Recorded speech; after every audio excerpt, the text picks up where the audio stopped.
Mo whamarato tō koe whengmare mau ke ngonai ai whahino e a whiana me o whorowhora e toi tapu mau kore. Te tala pa uri me mau ngai ata mai pe whamulumo mau ngai loto maka. Pe tuku mau toa ke mau tui ki o whorowhora ke whahino me ngai mea ke mau tui ki ai. Ma ngai mea ke mau mou iaki e Christ ko mau whamu ui. Amen. Ko kore u whangai pe ngai tala whatapu tau pe whaket pe me wharim ke tamo mau mafuparu ke. Whahako te tau proklama ko toi tapu ko inpa mo e kāinga lotu toi tapu pe o tai reki mo tolu ko tau pe o ik me kāinga. Tau whawhelonga ke tau proklama ko toi tapu ko ini me whakatape whuke me tau proklama hawhi hoa. Aia po mawhola pe mo me whareni a tō naki. O tau ange ku atau tolu mo ai pe ha whawhetai ko hi ko ngai tūku ngai mo ui ngaro tau kotoa ke whawhoa i ke tau tō. Tau kamata whuki i tau proklama ko si ai tau whanonga he tohi Matiu, ko speria Matiu. Pena tau kaanga ke vesura ki ke tāwhitu, ke tau proklama pōsi, te tau hokatuen i a honi e ves tā walu ke wanima. I reson po wani whaalau e taim Krismasi. Ako teu aonga bere rek tau tau, ke tau whalaulau loto ai i a honi. Pena, o pēni anga no whakaukau, ko sa me ua, ko e whasi au e tu i siuta.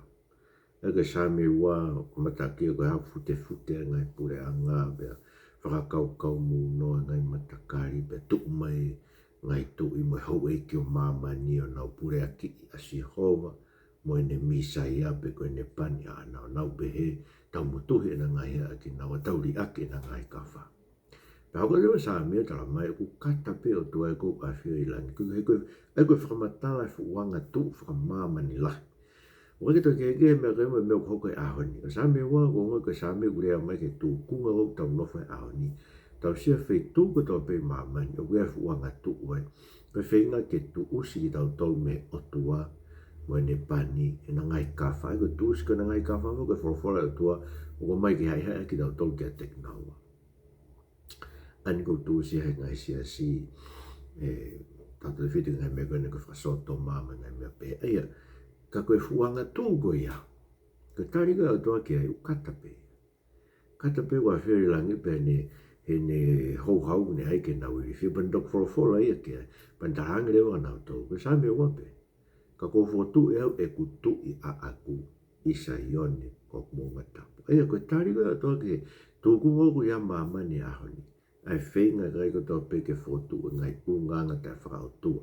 Ka tau lere mai tau proklama tau sio ki hange koe ka whakaukau tau koe ke te tūtu uni a wea e tangata me whewhinea ku whanau i ngai naunau ko whanau i moau ko Filipe e au toko. So koe ngai mea, koe ngai naunau ia whakatua mati mo anga tū koe o hoko i maamani i a ahoni. Maamani koe tau nofo ai. Kau tamai he sa me waka te tau tau. Koe tari au tua koe ne misaia, koe ne pani. Pe koe ne kalaisi. Ma te koe whirea misaia, koe whirea whahepe luia o uhinga misaia, koe pani ai o tua. Pa ku hinga ta tau me pani ai o tua ai me kalaisi. While whakatongo whakarisi e kalaisi. Ai ko he ngoa sisu kalaisi, koe ke pehe kono whakaiku a kalaisi. Koe kalaisi kono lakanga e, ko sisu koe kalaisi, ko sisu koe pani ai o tua. Ai fu, ko whamatala mau pe tau proklama koe ni. Koe pani ai o tua ai koe ke kawe tu i o tonga, papaparahe pe tau tau kea koe se vaniti. Ai koe tau whenga ke sio aki. Ai, mama toi tapu ke kau tak fabrikare. Kama toi tapu te tau koe tu yo tonga mi pare mea mo koe se vaniti o tua unau to'o a here tā whamau to tonu. Koe whatongia mamafa e tu i pare mea mo e kapineti mo. Ke whamapau i o ku whai e whamau to tonu. Ke tau te e whai kohi. Koe e kono whatau a tāi nau ka kai unau tau a lao e whanua. Mea pango tau sio pere ngai mea koe ko lahe tāmati a tau whanua. Kei mo ui pe tau lao tau tolu ke tau ko ngahi koe tutun fakatohitapu foki. Pena e whai pea e pure anga e koe ui koe whatongia ia e koe ritongi toto. Koe ritongi toto e toi tapu kai ngā awhia koe e tō tāku pekia e nehanga whai sāuni. Ke tō tāku nani to e mo ui. E tō tāku nani pekia. Aia, kai ko wehu tānoa ki ai koe whatongia ia tō tonu ia wene a whio mai pure anga. Kau whai whekau, koe ke nau kau mono te pani o tua. Koe kau se tuata pe ki mau tau hipe, e forofora e toa pe koe kospe. Ngata pe si su tō tahu lau koe pani ai o tua, he kono laka ngai, koe tui ai o tua, koe tari ai o tua, koe ke fuanga tuu koe nuk whai mamani a honi. E tau tō lue ngai whakau kau koe o tua toi tapu na me ke whai nuhino, tau te whitu ka te tau toi siasi. Mai o tua whai nuhino, tau tō ki kai ke malanga kai whiwhine, tō ke malanga kai whiwhine mona o whai whikau. Whai nuhino mai o tua ke te tau tō o kai ngofua whasotoma, whaitai tau tō whasotoma, hu mai mo fe awa ki. Fotu e tau tule lao, no beto i tapu ke te mo kona e waine. Fotu e ngai sia nau lao toku o ngofua pe e kona tapu e lua. Se ngofua e kona ko mea utala mai to i tapu ke te mo kona e waine. Taike, ko utala noa ke ngai mea koe, koe kongai e fuanga tu whamamani lai ko urea ke sa mea wa. Ai koe tari e o tua ke koe kalaisi, ai koe no uhingai, mahu ingai ki taha noa koe ke hoko mai asisu koe kalaisi. Pa koe whako koe tolu ko mai me ki kongo be koe no Matiu wara ki pes tāwaru ke tāni ma koe whako koe tolu koe ni ma whamatala ko toa pe ke kalaisi. Ko roi upe koe kalaisi, tene whakamo ui hono kakai me nau ngaahi ang hala. Me pe maino ki pe pes tāwaru pe ki wataha o Matiu hai waki whano me kau rao koe hangai ni e tup asisu kalaisi. Ko proi ene whae ko mere ke asi o sifa. Kai teke na nono fona e haa ko whei tama e ke lau maare maano ni. Pero so sifa, ko no hoa, neonga koe tangata tau i tutuni. Kana kai tene loto ke whakailo i, kana ne pehe ke tukuange whakafufu. Pero tonga ne whiwhiri e ngai mean iloange, na haa ke te ha angelo a eiki i e misi. Pane pehe, so sifa, hako te rewita. Ona ki te teki ke omea mere ko hawaifi. He koia ko ne tiu i tu ia ai, o mehe lau maare maano ni. Pe tene alo i hatama, pe te whahai ngoa ko si isu. He koe ia tene whamo ui ono kakai, pe rau ngāhi ang hala. Mo roa tono tau eiki, a he tai pegi ato. Aia, ko whao mega te tau rope, ko kurua ki koe kalaisi. Ai fu tau pe koe kalaisi, koe fu i rea kalaisi, ne hanga ave ki tau toke sa mewa, koe kalaisi, koe pania ai o tua, koe tui ai o tua, ko fuko tui mo nga saioni, koe tari ai o tua. Ke anga tu ko tau pe mamani no whenga ke tu usi tau tōna ngahi i mise o tua, me wholo ai o tua, ai tōna ke hai a ki tau tau ke o tua ke tau e ki ai. Koe ne tarien, koe kalaisi. Ka koe mtau mai te tau tau. Koe kalaisi, tene whaka mo ui hono kakai me na wangahara. He koe tama tupu me o tua. Kono inga tene lawa whaka mo ui tau me tau ngai angahara. Ma yu ke tau ngai angahara tau whai ke o tua. Ake tau angahara, o ne pepe tau whai tau ngai mea. Te mwene whuke e koe e whaka mo mau koloa. Nani pehe e ho makoa. Ko whai angahara ki e lang. Ka tau tonga te koe.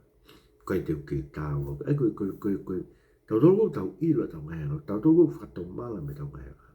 O tau ilo tōko ki tau tuha ki tau tōko mahare e rei e ta. E awe o tua. Se koe kalaisi tau mai tene whakamoero ka kai me nau angahara. Koe tama tupu me o tua. Me lau mare mare. Ego vesi taha walu. Tau mai ki te tau tō. Ko matara mai ai. Koe ki mua ai nia koe ke whataha koe a mere mo so sifa. Na no whami ne haa ko whei tama mere ke lau mare mare ni. Waka sef ke tuange. E whakapai mai pe angelo e vesu anoa koea ko ne tui tu ia ai. O me lau mare mare ni. Kainga koe ngawe lau mare mare ni koe ke whakatupu a sisu. He manawa o mere. Ngawe ta rau pe mne whai tau whanai fo. E ne whakatupu fo o ki tau tau. E tuunga o sisu. E lau ki tau tau koe whanau. Ai o tu mani ko sisu koe alo e o tua koe he na alo ia, whanau ia, mea lau mare mare. Ki tau tau koe whanau mea lau mare mare koe whanau i fo ogo ki tau tau. O ko whanau i fo ogo ki tau tau i he i misi o sisu Kalaisi. Aia, koe mea u tāua i koe ke lau, ko lau i ki tau tau koe whanau, tu tāu ke li liu e tau mo ui. Ko whame pao, ea mau pēr se ke lotu, tau whai pēr tau e lotu, kon ke te ke tau whamana tua no tau wangi au e lotu. Ka te kei ke lau ke liu e lotu e tau ngai mo. Tau whakau mo me tau tolu ia. Ko tau tua tau tolu ia koe ki mea pē ke tau tokanga ke pōpong sāpate. Koe ke hane lava anai ke ni pē, ko tau whalate tōnake me ke tau kai. Tene ai ke wheunga e paanga koe tau ngāwe i e whiunga pegi se nit ko ia ke fua ke tau ngai kawenga mo whae ko tau taui tonga ngai mo ua pene me te au egu mata ke lahi o mea au ke mamafange o mea kapton ke tau whalala pe ko tau otua ne lava om ke tau fia pe tau tau i he otua ko i whema ke tau fia ka malohi ko tua ne whamui tau tu lau ke anai aia ka tala noa koe ni koe o ngāwe lau mare mare o ni i he ni hanga whakatupu ai tamasi otua. Ane kono inga koe hanga otua si sukraisi. Le maa me lau mare ni he whakatupu a tamasi otua a si sukraisi i he manawa me. Me la rau ne whai dek tau te lau mare, ne whakatupu e dek tau to a he hanga o si sukraisi. Ko he ko si sukraisi, ko i misto tonu ia koe otua tau mai, ke dek tau tole paolo ya kloswai ulaki. Ko i misto tonu ia otua tai hamai. Nai ngāhi ki tau tolu he i mis ko ia. Ka kumore i mis ia ko ia ko uhi ko tau whai anga hala. E ko hui ko i mis ko ia ko i mis ia ko ne turu ki tau pure ia ke mea ko tau whenga. Ko ke tau tolu pure ia mea ahon. Ko uhi he kumore me nek tau tolu. Ko kaunga hala ki tau tolu. Ko si isu. Ko i mis ia. I mis to tonu ia tua tai hamai. Pea ko i ngāhi ko lau mare nai whai ke no whanaui. Me whai ia nek tau tolu ke whanai fo o e tau moui. I he i mis ia eiko si isu kraisi. Pea ko tau tupu ai. I langi, ako. O tu me ke hāke ka kai ke sua ka kai ke whakarara ki mo e tau mo ui. Ke laka ki mo e tau e mo ui i he hanga whakasini sukraisi i tapu katoa pe. Ko kore mo me ke hatoa nai me gani. Manda ue pe ngai tau tau whatai toka ngai. Ka wai ko whaamo ki te toi tai toka. Ko kore mo me ke toi whawhihala ki iau. E koe meu tau lotu ai koe i lotu ai ki wa tau ke whawhi mo tau me whiri. Pe hona tuke mo tau ki ai ai. Koe whakaamu ia e toko taha koe ko whanau i ke whamiri o tau lau e o toko tau tamai. Koe ki tau ki whamau tau ki tau ki tō ke ai hai te lia na tau whai anga halai pe ha ngongo koe au tau atua. O tau ke pehe mo ki tau tolu ko whanau i fo o e lau maare maare o ni hange. Me koe ne whai koe manawa me le me whai e tau tau ki whai atau whafo. Kono ua, e whakokau be koe ni ko Kalaisi tene whakamoe no ka kaime nau ngahi anga hala. Koe whakokau, tene whamui no kai mina ngai ngā he koe tama tupu e whāmi tau hi tūtun. E koe westa hei wau tau mai, ko so si whaka tangata tau hi tūtun, pe koe tangata anga tonu, koe tangata maani on. Fui rega ti kai o si e kaisi, e koe no uhinga, tangata maani on. Maani on koe ne whakatau ke lao. Ei mene whakamaratu mai peke te tau tona, aloia si isu e whāmi tau hi lao. E na nau whakaamu te whamaani on iki nau tolu o whatatau ke lao. Ta mare paulo ke te tauto. No tolo to pe wharana ke ngā ui e lao. No lalo awa ke malai. E kua tohi. Malai ka koe ke te ne whai ai mea ko to pe kua tohi e lao. Mani koe ke tau lau to whai mea ko to pe tohi e lao. Kono iau tau malai e lao. Koe hui tau whai pe tau tolu. Pakon mo ni fuka pau tau lau to o e kaiha o e whea waki o e tāmati. Ka koe loi. Ta mai se misi e te tauto. Koe mo meni pe tau mau. E fui whikau e tamanu ka loi koe whikau hono hiwai. Mo mau pe fui whikau e tāko ni mau ko toi e mea koe koe o tua pe tana ni o mai u whikau ke te tātou. Eia, o kui ai e fuwha maa ia ia o tau e te tau. A tau pe koe te tau ngā ue i lao ke tau mo ui ai. Ono mo niu pe, koe komna ni te motu a e. Nei pe koe te tau ngā ue i lao, pe kai lao ai. Hea si su e o toa paramesa ke kuanga sere mai ia konfinari te fo o tene o mai e ni folofola ai tau loto. Ai ura koe gai koe hepelu. Ai a Filipai. Pe Filipai vai ua. Ne ai koe tau loto ai mawhai ai koe malohi ke tau tarango fua a ke lao. Pe kai koe ape. Ka koe loto koe ke whai ke lao. E koe mone fo ka poe te tau pe. Te tau he lao. Ai koe mone koe ke te loto ki tai ki ai. Ko te aipe ki tai koe hip te pe te hoi koe toko tāre. Koe ki te loto ki tai ki ai. Koe whiula ki mea tonu ke maa koe tau whaamu. Ke tau he ai wholofola e atua. Ke tau loto ake. Koe ke tau whai tau tolo koe hipe ke tau whie te tau. Tau mō ke maa. Koe tau uhinga tau whai mea tau ofa ke atua. Tau whaamu ke langi ia e atua. Ai kana ne o mai ne wholofola ke te tau. Kai ke mala ia ki nao toa. Koe pe koe si isu tene whomo ui ono ka kaimuna wahi ngāra. Koe, hena alo e si isu e whaami tau i lao. Whenga ke whaama i riki no tolo. A ke lao kana na wango koe e mala ia whaala. Hanga mga na whaamra ke whae si o si wha. Nga whakakoi ke tukuanga me.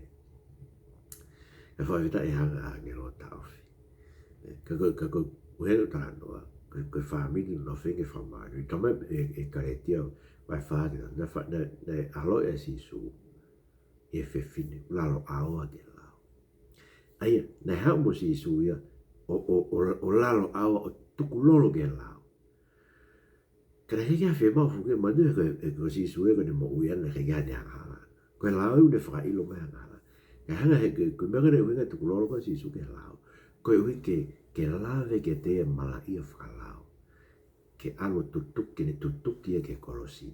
Kone ave kai ko kono mo ni ko me be tate ni e tomo. Ko tau siu ke iko si su Kalaisi. Ai ne ofa pena whai ke te tauto. Ko me be tate ni lava ni e tomo. E pe si su ke whai mea koe maku ke o whai au. Ke ave au kumala ia. Hangi anu whakahawhi lau tau. E tunga whatu tāmaki na tau ia. Ko whengan tunga ko ia. Ko mea koe to ton ki hanga o ririo tau mui whafoki lau tau. Ke tau mo ui ni he eiki. Ke tau mo toa pēra tau mo. Ka inga ton beke. Ka tau mo ui ton ke pehe. Ton beke hae te tau tau. Ko ka kai ki tau tau honga ia. E ofa nei whai eiko si su Kalaisi ke te tau tau ko. Kono tolu. E anu mei kai whamui. Kalaisi ne whamui ka kai me nau ngahi a ngāra. E koe tamatup me hako te vita. Nei, tau me taingi tango e angelo ka sifa koe hako ko te vita. E koe whakaukau. Koe whakaukau e koe hako te vita. Mandu koe, na tau tānoa ke tāwha. Koe whitu whaholo koe tohi hoko koe ngau tānoa ke koe a Matiu. Nei hako e tāwha mea e parahame ke te vita. Hako e tāwha hako e tuai ke takpōpura ki Papilone. Me hako e tāwha me takpōpura ki Papilone. Ke e eko si su Kalaisi. Pana tau pehe koe tāwha. Koe whika ia. Koe whi mata i tohe tolu ko tohe ke ingoa te vita. I refa e pelu. Koe tā, vā tā. Tā, koe ono, vā koe whā.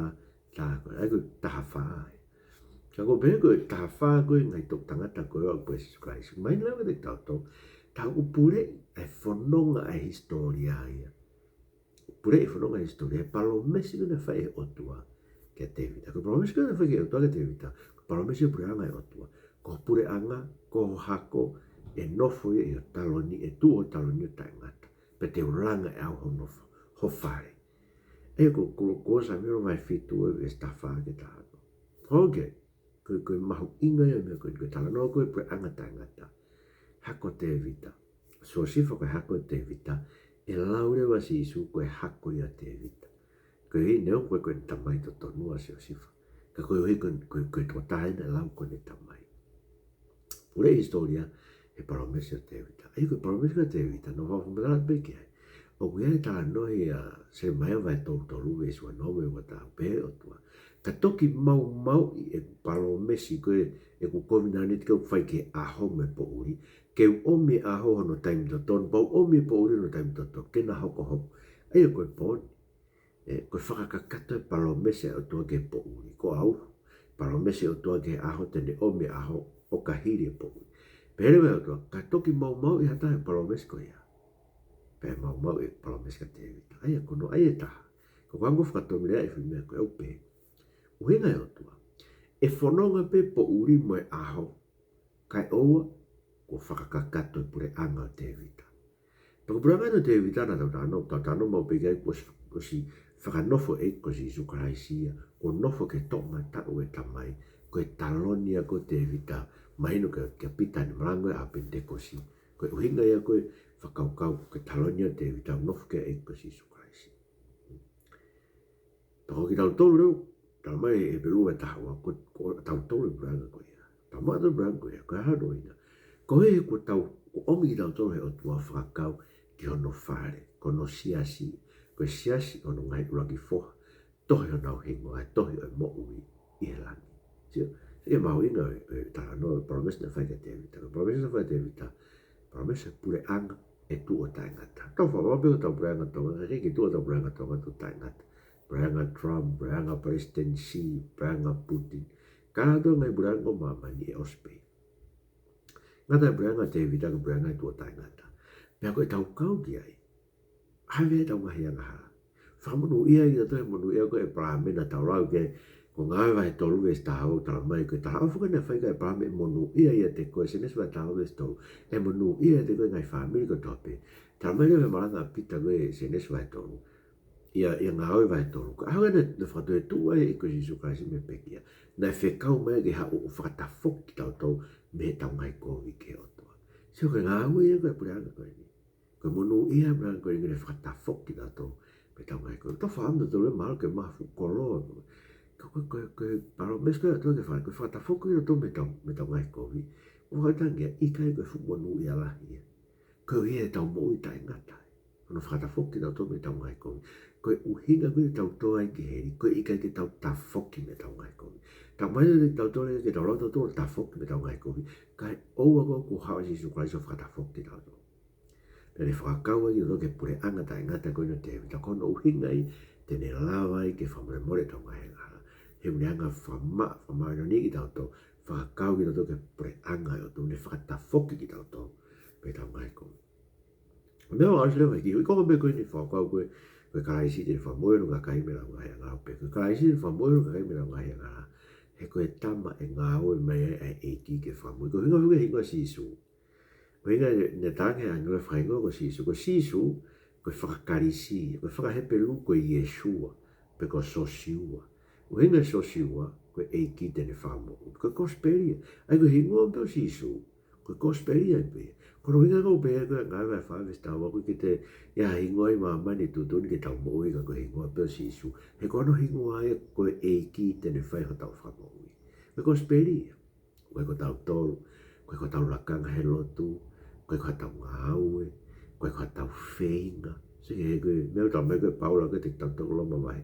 vai fa ka pau ko taku ke fe fo ka te nga we fa mo ta ke ngai to tongi ko ke o tua si ko ke ame ke to tongi te tau tole o tua ke ta ko me tau tongi to tongi te tau tolu tau te ki tau te tau ngai ana ko me to tongi te tau tolu ko ia ko pau ko me ke fe mo ke to tongi te o tua ka ko te to tongi ke te ko aka no tau te ko I ho ngai ana ko te whakaukau ko ke whalala I hono aro. Ke whalala ko eiki, ne whakaingoe ko sisu, ko he tene awe tau ngai anga, ko he tene lawa ke whaihe tau whakambu, ko he ne pekia. Ne awe tau ngai anga la, tamai paula, ya kolosa vai, wana tuki whao e futohi mo ua ko e o mua. Ne futa futohi mo ua, pau kei tuku pe, ko mebete ke aloa ki heri, ko te kai ke tuki whao tohi mo ua, ke kolosa sisu Christ. Ke tau hoko tui ke eka sisu Christ. Pea o kulau leo ko tau mo ua ina tuki whao I ke kalaisi, e kolosi. Ko heke ne awe tau mo ua. Ka whatau taina ki tau tau, tuturi ki tau tau ko tau maa on, e eka sisu Christ.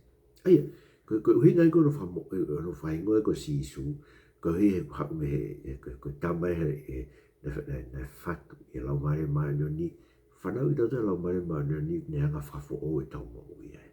Whanau I whao ki tau tau lau mare maa ni, kai ngata pe ai, Kalaisi tupu me family tau tutu ni ne ilo na nau whamarumaru ko tau pe mala ia e lao ko ke nau lawa tauhi ko toa e lao ta peki ai ke ne ave mala ia whakalao ke ngata ko kalaisi me whakamu ui ono kalakai me nau ngai hanga ko e tamai hako te vita ko he ko hako te vita ko he hako e pure anga ta e ngata e pure anga ko whakau ki tau tau ki ai I ono whakatafok ki tau tau isi isu me tau ngai hanga hala ko whakalasi ne whakamu ui ono kakai me nau ngai hanga hala Pena tau toko e ki iwi whai tau whamoi, koko tau tau, koko tau whenga. Koko tau tui ke eko siso kasi. Kono ua, leo ke ngofi whau e ua whamoi ko whamoi. Mea no ua koko tok me miki, koma pe koe ni Matiu whara kiwi stavalu ke wani ma. Koe kalaisi, koe oku ia tek tau tola e tope koe Immanuel ai. Ai ako, vesi ua wake ua tolu Matiu vai ua ki. Ai pe, pena e whai en ko toa pe koe ike whakamooni ke mea ne whorofora ke eiki. Ia palo fita o pe he wakai e feitama e tau pou, pe tene aro I hatama pe tene au whahingoe ko Immanuela ai o ko hono uhinga oku ia te tau tolu ai otoa. Kainga koe hau sia koe e oku ia te tau tolu ai otoa, koe mea koe hau sia e whanunga I toa whane ne tala ai otoa, kia Moses, teu ia te koe, teu iho ngutu, teu wharea koe, teu ia te koe. Te ke hanga awe kakai, awe ki otoa nau ke whamua, na talofa ke otoa. Aia, koe whailonga kau e o tua ma tau tō. Ko siso kora si kau e o tua ma tau tō. Nā tō tui piki taiki e kasi Jesu Christ pe tau he ne wholofola. Hai kono ui ngai. Hawai paula e loma o he waru. Ka pau o kau e o toa mo ki tau tō. Ko hai tō e te tawh mai. Ko hai te tawh mai. Tawh mai e kau māmonga, ko e nau raunga ki kau polisi. Tawh mai e kau whai whekau, ko e nau raunga ki konferensi. Ko hai te tawh. Ko hai te tawh e wholofola e o toa. O kau e o toa mo ki tau tō. O tō lahe ka kai o kau mo ki tau tō. E ka kai o kau mo ki tau tō. Ma tue tānoa koe, ai koe koe mwhoi mea ia e ua koe e toi tapu asia mea koe ia. Mea koe i laisa, hau koe whukau tau koe e tu isi iria. Pea hanga he o tua whaka a matau ke hesi. O siu tō lahe ane whukau tau ai o tua e unau kau parofita. I hau tau koe hau ke ofia. Pea kei ngata pea i koe tu asi iria. E tānge he hau whuka sena karipe o pōre mai. Kake hawhanua te lava ta ofi, hono fuui. E tānge rewa e o tua kia. Ke whawhui a isi a kai se kai. Koe nima kakano pe unau mau. Koe unau mau na tore o tua. Pak tolai ane kakai u kau mo ki taua. He kakai u kau mo ki tau tua. Iyo, o kui e te tau tore o tua. Tolai ane kakai u kau mo ki tau tua. Peka bau kau e o tua mo ki tau tua. Hai tu e tawhi mai. Tamai sa me tolu whaa e sfitu ke te tau tua. O ku atakai e kakai u kapasia ki o tua. E kau a ngelo ai o tua. Ma winga tau wasia ki o tua ko wiki e tau whaikou fitu. Tau whairere pot ko tau pe a whio ai o tua. Koe mahina tau tae pasia ki o tua. Ko ni kai peke sio maha tahai. Tau whaikou ki tau tua. Ka pau tau ilo tue kai ke ilo. Tau kono uhinga whaia ka kai whai toko na tapu me mea koe ia. Koe tae a pasia ki o tua. Tae o ngoi o a whio e he o tua. Koe whaka o tua mate tau pe. Kwa ngai tau pe nau whai nau tau luia o ka ke mo ui o tua.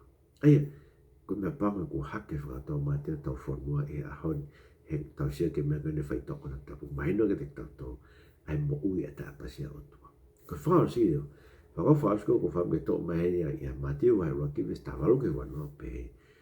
Kai kata pe kalaisi ne ave tau ngahi anga hala. Kai kata pe koe kalaisi koe o kuia te tau toro e o tua. Ka koe kalaisi koe hako e whewhine. Karo pe kau rau te ki kau me wesu o whape ke wanima. Pe kua ofu asio sifu me ne mohe. Na ne whai o hange koe whekau ai angelo ai ki ka te ia. O ne ome ono waifi. Pena i kaita na whei loaka o ke ne aloi e tama. Pena ne whakai ngoe ko si isu. Whora tonu tau eiki. Ma whetai pegi o tua. Ma hino pena ke te tau tolu he. Ne ke ia kaunga so si whai ke tama. Koe tama. E tama kone aloi me e mere. Koe whanau e lau mare mare. Koe hako pe ia o e whewhine. Me maui no pitoi. Hako e whewhine. Koe ha. Koe uhi mana tui. Koe mea koe na tala koe ia se nesu hai tau lume stai. Koe urapalo mesi au e kosperi. E ia e hako e whewhine. Tene laike ua e ngata. E hanga he ngata huhu no moe mai. Pea ko hae wha matala whakatahataa koe a whahawa e tahaua. E fu ngata o tatu ilo koe fu ngata ia koe te volo ia koe se tane ia. Pea ko hau ike ne whakaauha e hako e whewhine. Kau tala mai whamatala e nei. Alo i pe hako e whewhine pe ave o toa ki lang. Ai o whanau nou befo i tala noa. Ka atoa ngai mena whaisi isoa ne pekia mga. Me koe whengai e te volo ke tāmati e sisu ka ave ki lang. Pero mele nei hoko. Pe rewa he whungata e alo tūre toi ngai hako e whewhine. Ka koe mea maari e whamatala koe o ku whai ke tina i tek nau tolu koe e toi ngai hako e whewhine. Whahawa e tahawa vestafi karamai koe toi ngai hako e whewhine. Aki nau tolu tau hi e whawhora e o tua mo puke mau ke whamaoni o kau ke sisu. Ko tau tolu ko tau ke puke ke toi tapu. Koe whawhora e o tua tau ki ai mo e whamaoni o kau ke sisu e whamaoni kau apostolo ko whai whakafu. Ma tūne te kei hike whakamoto ai mo whakafu o whataha e taim koe ni. Ne kei mau pe whaka apostolo pe ako nake kau apostolo ko whamaoni e ke sisu Christ mo e whawhora e o tua. Koe hako e whewhine. Aki tau tolu tau tu he whawhora e o tua e ahoni. Nga pango, whatonu ia i pe e kakai e o isi asi e nau tai whi whakaongo ke re o tua. Ue pe whainga whakalau mahari e kau whewhine whakau nau malanga to kua koe ui ki nau to e o tua. Koe e nau whetu lolo ke whawhora tau tua. Ka tau mai roki senu mai tolu e swalu e me koe. Koe ia whai anga hala. Oku oe te volo ia ke te volo ne talu ni anga hala me kamatanga. Pe koe uhinga e hamai ai alo e o tua. Ke whakau he ngā e te volo. Uka kia tahe whanau me o tua e kei whai anga hala. He kuia te ia ai mo ui ai o tua kuia e kai tene kei whai anga hala. ko whanau ia me, tai mana tau lawe koe kia e tau whamata mai. Ko whanau ia tau me o tua, ke tau kei whai ang hara. Ki tau tolu ko tau ko whanau ia tau koe, hako ai whewhi ne a ki tau tolu, tau puke maa whorofora tau tua. O tua, toi mai mo ke pehe ai mo ui e kalaisi i o mau whanua. E tamatu ia tu po wono, pae taini kuinina spau mai whare o tu po, pe kau take e whanua moki mau tolu e ki nanga e whanua. Mau kore atua, e maki mo ui a kalaisi te ki mau tolu. Ke mau hoko e ke whanai fo oa ki mau tolu. Ke ia te ki mau tolu ai awhiona. Pea ke mau hoko e koe hako e whewhine ang mau puke mao ke o whorofora. Nio ngai whakatanga me ngai tau whii o tō pe whai ke mau mo ui. E tāpua ki e mau mau whanua. Krais ko mau wha mo ui. Amen. Whamara lahe bido ki a Katarina tohi. Pea mo e wharen i e ke whaata e programa koe ni. O koe tau pōpua ki ofa ki ngai tamai ko tō pe. E ane a whio, tamu ko tu pōua no. E tamai ai o tonga, tapu muia. Mo tole ngai tamai ko tō pe. Ahoni ai ngai tamai. Tau anke o koe ngai aho. Koe aho koe whawhon kiresia si tau ngai mo ui whataha. Tau tolo koe ngai tamai o tonga. Manu tui ko tau whatongia. Ke take o tau whangi whamiri e lotu wha whamiri. O te ke alo malangai whai lotu ka au ko ke uraku malangai api ko ki whamiri. Ke whai lotu wha whamiri aho ko tau pe lau e whorofora. Ai wahe pa mo lotu mo ki whamiri. Pa ke lau ha wahe e whao e toi tapu. E aho ko tau pe ke ostu o tahi toi tapu e tapu o lau. Au hilaku mai tangata ni tā mai ka te au weekend. Si tā mai ka te au ko lai wahe wha. Mai tai te pakuri riu e kunga. Paka moi me te siwi reke ni wahe wahe mai whorofora. Okuri riu, wei iwi riu e mo ue toi tapu. E tau moi koko whanatorai ke mo tolu ko tau pe tau siasko ne wahaupe. Mo laha wahe wha. Mo tau ngai kainga māmonga. Mo laha wahe wha e toi tapu. Ke tuko e toi moromona. E teni riu e toi tapu. E tau mo ue. Ko wharai atke te mo tolu me tau mo nuat ki ngai sapa ke sapa te tamai o aho. Talang mo toa ke whamunu ia ngai whinga ngā ko tau pe. Marawi te mo mea mai, mo mea ha.